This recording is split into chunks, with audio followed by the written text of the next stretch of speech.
As you listen, complete the numbered spaces in the identification form in the book. First, you have some time to look at questions 1 to 5.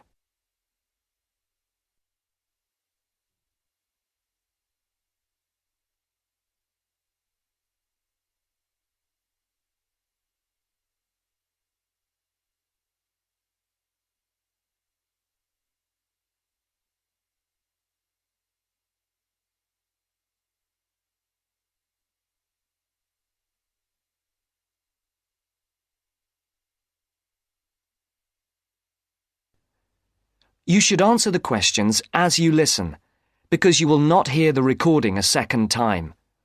Listen carefully and answer questions 1 to 5. Platinum Card Service, Rebecca speaking. How may I help you? I've got a few problems with my credit card account. Okay. What is your credit card number? Let's see. It's here somewhere. Here it is. Can I just take the card number, please? Yes, it's 6992 6992 3443 3443 1147 1147 8921. 8921. Right. Can I just check that? 6992 3443 1147 8921. That's it. And your name? Carlos de Silva. I just need to check a few details for identification and security, if you'll bear with me. That's okay. And what's your postcode? SE1 8PB. SE1 8PB. That's it. Vauxhall Close, London? Yes, that's right. And the house number? 43. And can you give me your date of birth? 13th of the 7th, 63. And one further check, if I may. Can you give me your mother's maiden name? Yes, it's Moore. Is that Moore? Yes, that's it. Before the caller and operator continue their telephone conversation, look at questions 6 to 10.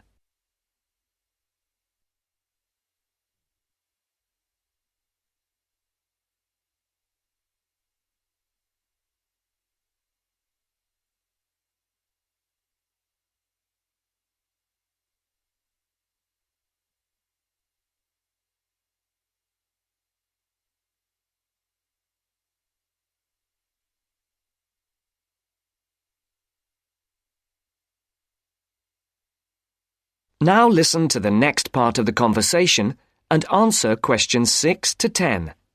For these questions, there are 3 alternatives: A, B, and C. Decide which alternative is the most suitable answer and circle the correct letter. Yes. Now, can we get on with this? Yes, sir, certainly. I'm sure you'll appreciate that all these checks are necessary for security reasons. So, what exactly is the problem? Problems? Okay. Well, first, your computer seems to have gone mad. I sent you £500 and on the statement for the account it shows that I only paid £300. Yes. The account does only show £300 was paid. Well, I paid the £500 in at the bank and I have my receipt, and my bank statement shows that £500 has been taken from my account. Oh, I see. What I'll do is check with the bank and see what they say. OK. You said there was something else? Yes, as if that wasn't enough. My account shows that £107.27 was paid to a company called Pan Express. I don't know who this is. Let's have a look. Well, it is genuine. I can assure you it's not mine. It was made on the evening of the 12th of May. Maybe it's a restaurant bill you forgot about? There's no way that... Oh, wait, hold on. Yes. Oh, it's okay. I've just realised what it is. It is a restaurant bill. The name of the company is different from the name of the restaurant. My mistake. I'm sorry. That's okay. Was there anything else? I don't know if I dare. What is it anyway? Well, it's, the amount of interest seems to have gone up.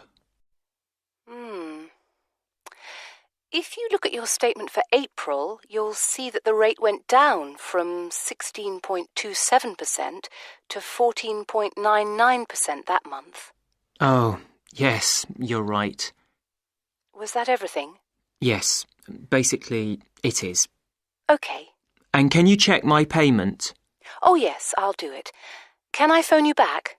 I'll be at home for the next 2 hours. I have to leave at 11. Right. What's your number?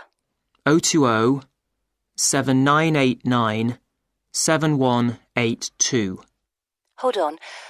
020 7979?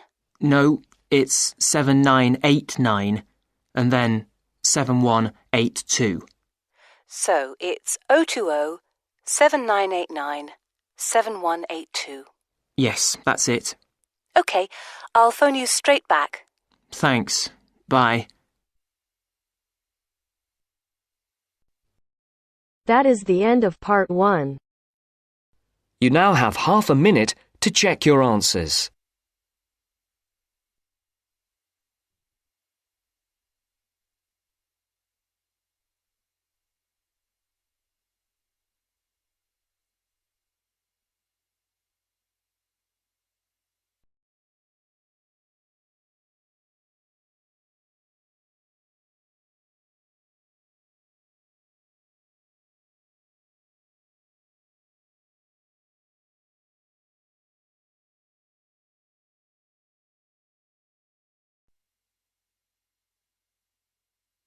Now turns to part 2. Part 2.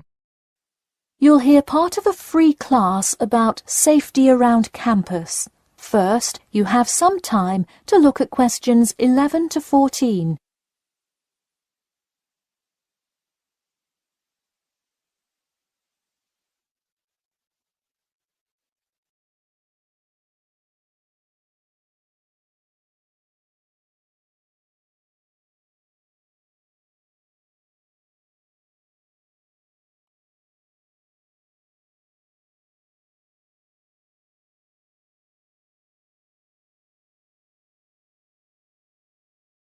Now, listen carefully and answer questions 11 to 14. Good evening. I'm Geoffrey Miller from the University of Nottingham Student Union, and in this week's free class, Carlos Garcia is going to tell us about safety around campus. Over to you, Carlos. Thank you, Geoffrey, and thank you all for your attendance today. Also, I'd like to thank the Student Union here at the university for organising this lecture. Well, I've been serving and protecting the city of Nottingham for over 20 years now as a member of the police department. Does anyone know what type of crime is the most prevalent on campus? I heard someone say drugs and alcohol. That actually isn't too much of an issue. Violence? Nope. Actually, the biggest thing we worry about here is theft. The nature of crime on Nottingham's campus is quite different from that of the surrounding areas. Crime rates across the East Midlands are very difficult to control. We'd like to see the rate stay the same for this calendar year, but it has been increasing steadily over the past 3 years. On campus, however, I'm happy to say that the overall crime rate has fallen this year. You wouldn't think so if you've seen the extremely exaggerated stories in the media. The media has done nothing but cause more concern about crime in our area. Even the crime shows you see today are a little bit far-fetched, but at least viewers know they're not real events. We'd really like to see more factual news articles out there so the public can have a rational sense of the safety level of our society. Before you hear the rest of the talk, you have some time to look at questions 15 to 20.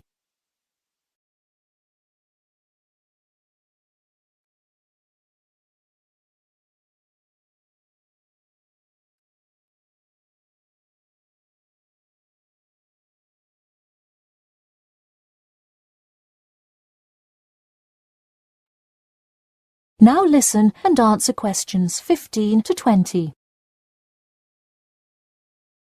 Okay, let's move on to what to do when you see a crime. Do not get involved if at all possible, and do not draw too much attention to yourself by running away in a conspicuous manner. Though most likely, and hopefully, you will not have to experience this situation, if you are being mugged, please do not try to resist. Instead, be compliant and seek help after the incident. Like I said, though, it is highly unlikely that you will find yourself amidst a crime, but it is important to be prepared should it ever happen. We find that educating students and staff on the correct precautions to take is the best way to increase your safety. Just remember to be smart when you're out late at night and avoid any area or person that looks suspicious. I know it sounds obvious, but I cannot stress this enough. It's also not a bad idea to have your mobile phone with you at all times, but be careful. If you're chatting on your smartphone on your way home, you're a prime target for thieves. I'd like to see a show of hands. How many people have left work or the library after 10 p.m. to go home before? A lot of you, right? If you do have to go home late at night, please don't walk home alone. More often than not, there's someone there that will be walking the same direction as you at some point. Walk home with a friend or co-worker. Even if you must use your phone to call someone that's nearby to walk with you, it's always safer to walk home with someone. So when you're walking home, you may feel more comfortable with some sort of self-defense, such as pepper spray. Now, it's your call whether you want to carry something like this or not. However, I absolutely advise against carrying a knife or any other offensive weapon. All too often, they can be used against you if you're disarmed, putting yourself in more danger. For all those interested, the Recreation Centre offers a free self-defense class to all students every Thursday evening. While obviously an introductory self-defense class may not equip you to fight off villains like a regular superhero, it does come in handy sometimes. After taking a self-defense class, you'll surely be more aware of possible dangers and how to deal with them. So hopefully now you have a more complete understanding of the nature of crimes committed on your campus and how to avoid being a victim.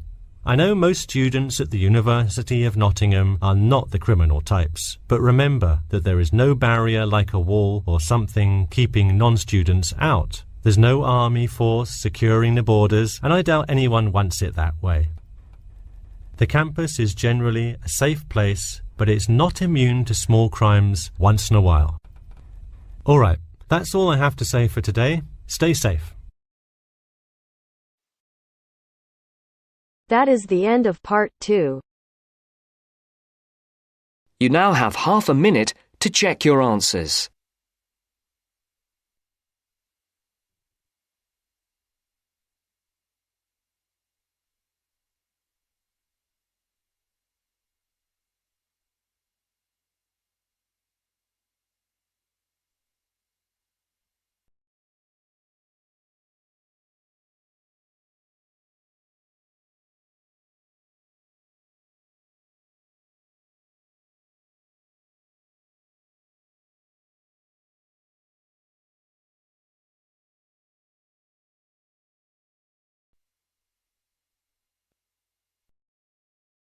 Now turns to part 3. Part 3. You will hear two students, Sharon and Zhao Li, talking to their tutor about a presentation they gave the previous week. First, you have some time to look at questions 21 to 23.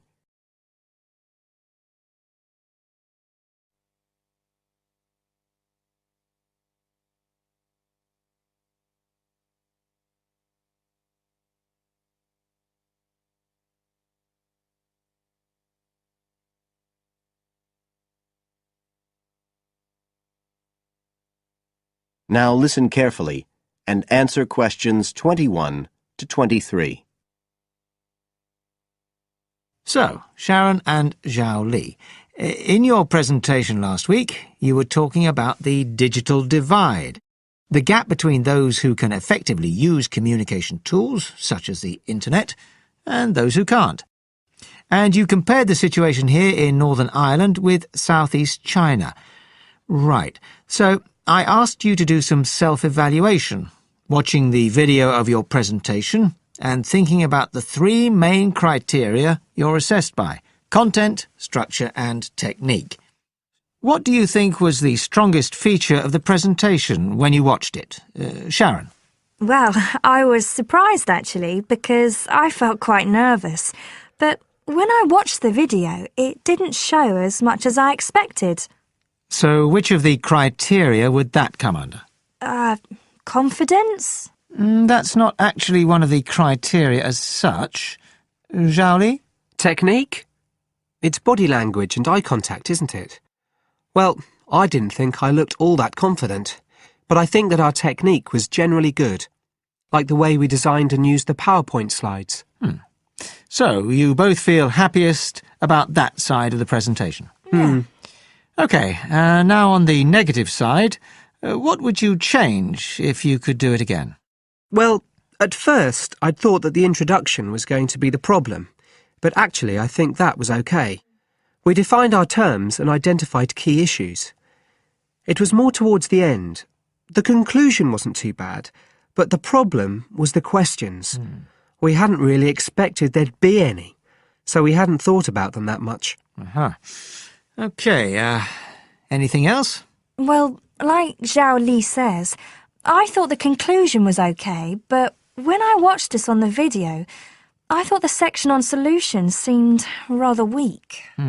Can you think why?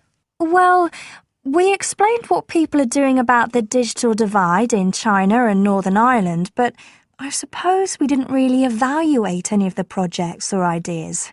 It was just a list, and that was what people were asking us about at the end mostly. You now have some time to look at questions 24 to 30 on page 93.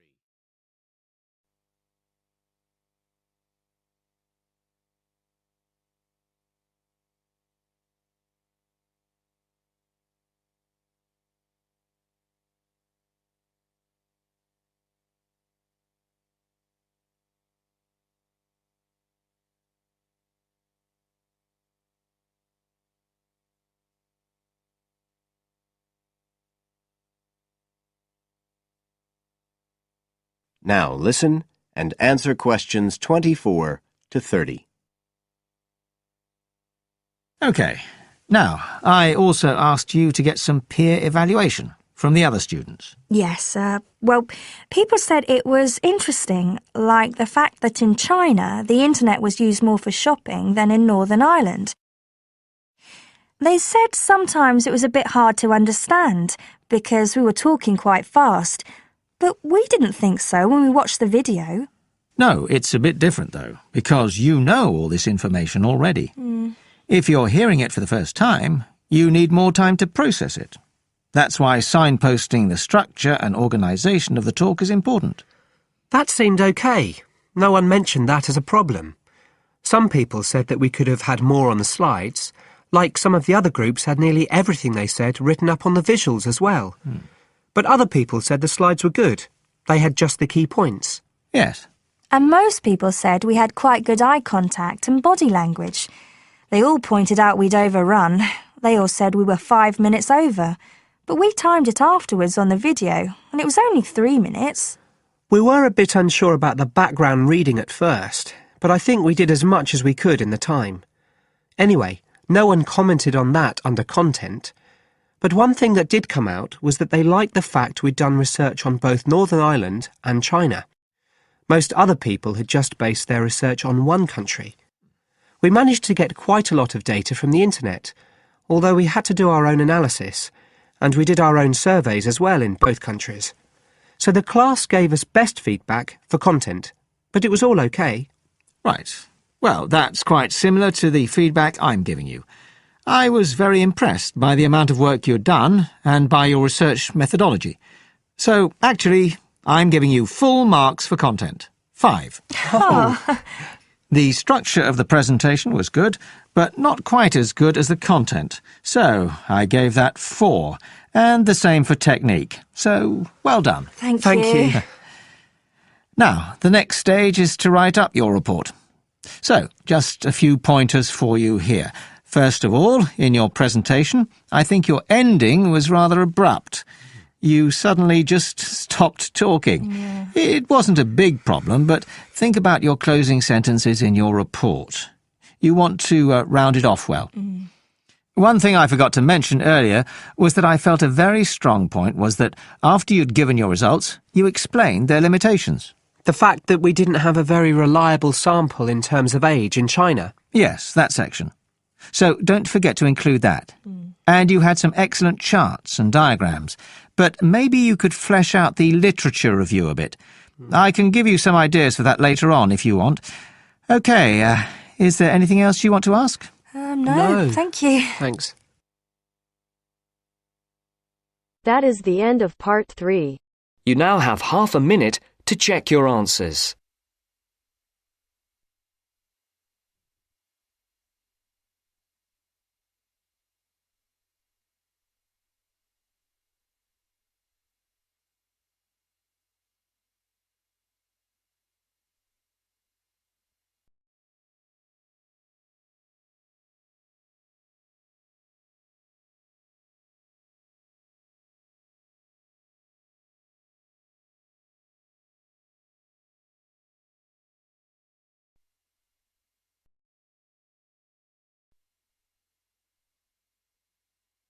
Now turns to part 4. Part 4. You will hear an introduction about an eco-friendly building called the Gherkin.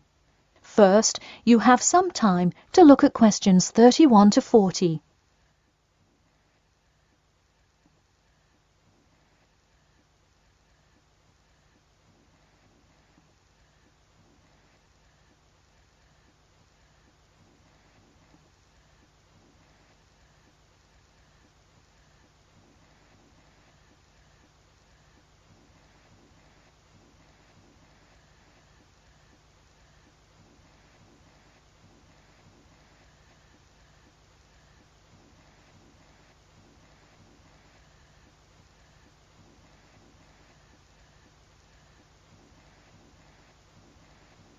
Now, listen carefully and answer questions 31 to 40. Today, I'd like to tell you about how UK architects are playing their part to address the issue of global warming. You have seen many of these iconic buildings while going about your everyday life, but you may not know how they are affecting your tomorrow. In 2003, construction was completed on the famous Swiss rebuilding, or more informally called the Gherkin, a true masterpiece commissioned by the law offices of Foster and Partners. This is not the first ambitious endeavour of the firm. They are renowned for their various philanthropic environmental efforts. The Gherkin, with its cutting-edge green initiative and sharp design, is gaining recognition as an icon in modern architecture. You can pick it out of the London skyline by its unorthodox cigar shape. While its appearance is the obvious attribute at which to marvel, there is far more to this building than meets the eye. And let's face it, there's a lot about this building that meets the eye. The building helps reduce the city's carbon footprint in a number of ways. Just a quick note, in case you're not familiar with the term carbon footprint, get used to it. It's a buzzword you'll hear relentlessly to talk about reducing emissions. Think of it as the amount of harmful greenhouse gases that are given off into the environment by a single person, organization, or product. So going back to the Gherkin building, perhaps the most obvious as well as the most significant eco-friendly feature is the glass windows, which allow light to pass through the building, both reducing heating costs and brightening up the workspace. The ingenuity behind the various eco-friendly aspects of the gherkin has seen its fair share of publicity both from serious and silly sources. In a recent April Fool's Day edition, one e-publication printed a story detailing plans to replace 50% of the current exterior with grass, which would not only make large steps in the name of sustainability, but also give the building the green hue that would truly earn it the nickname of the gherkin. The only drawback is, as you may have guessed, that this story was an April Fool's Day joke and completely made up.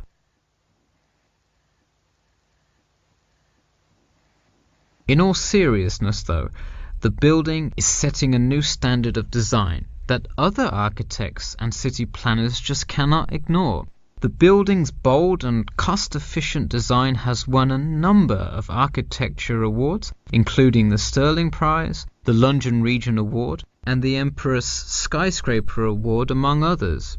The design comfortably accommodates a large number of offices, while keeping maintenance and operation costs down, striking a superb balance between nature and the workplace. Nature is well and good, as long as the weather is nice outside. Given London's notoriously bad weather, the architects knew they must devise a quality temperature regulation system, and that they did. A special system designed to reduce the building's reliance on air conditioning was devised that cuts consumption in half compared to standard office buildings. There are atria that link each floor vertically to one another, forming spiraling spaces up the entire building. They serve not just as social common spaces, but also act as the building's lungs, distributing clean air from the opening panels in the facade through the entire building. The building isn't all business though. It has its fair share of fun as well. At the very top, a club room offers a picturesque entertainment spot for company functions, private parties, etc., with a breathtaking panoramic view of the city. The creation of such an innovative structure has many wondering what the future of urban planning and architecture may be.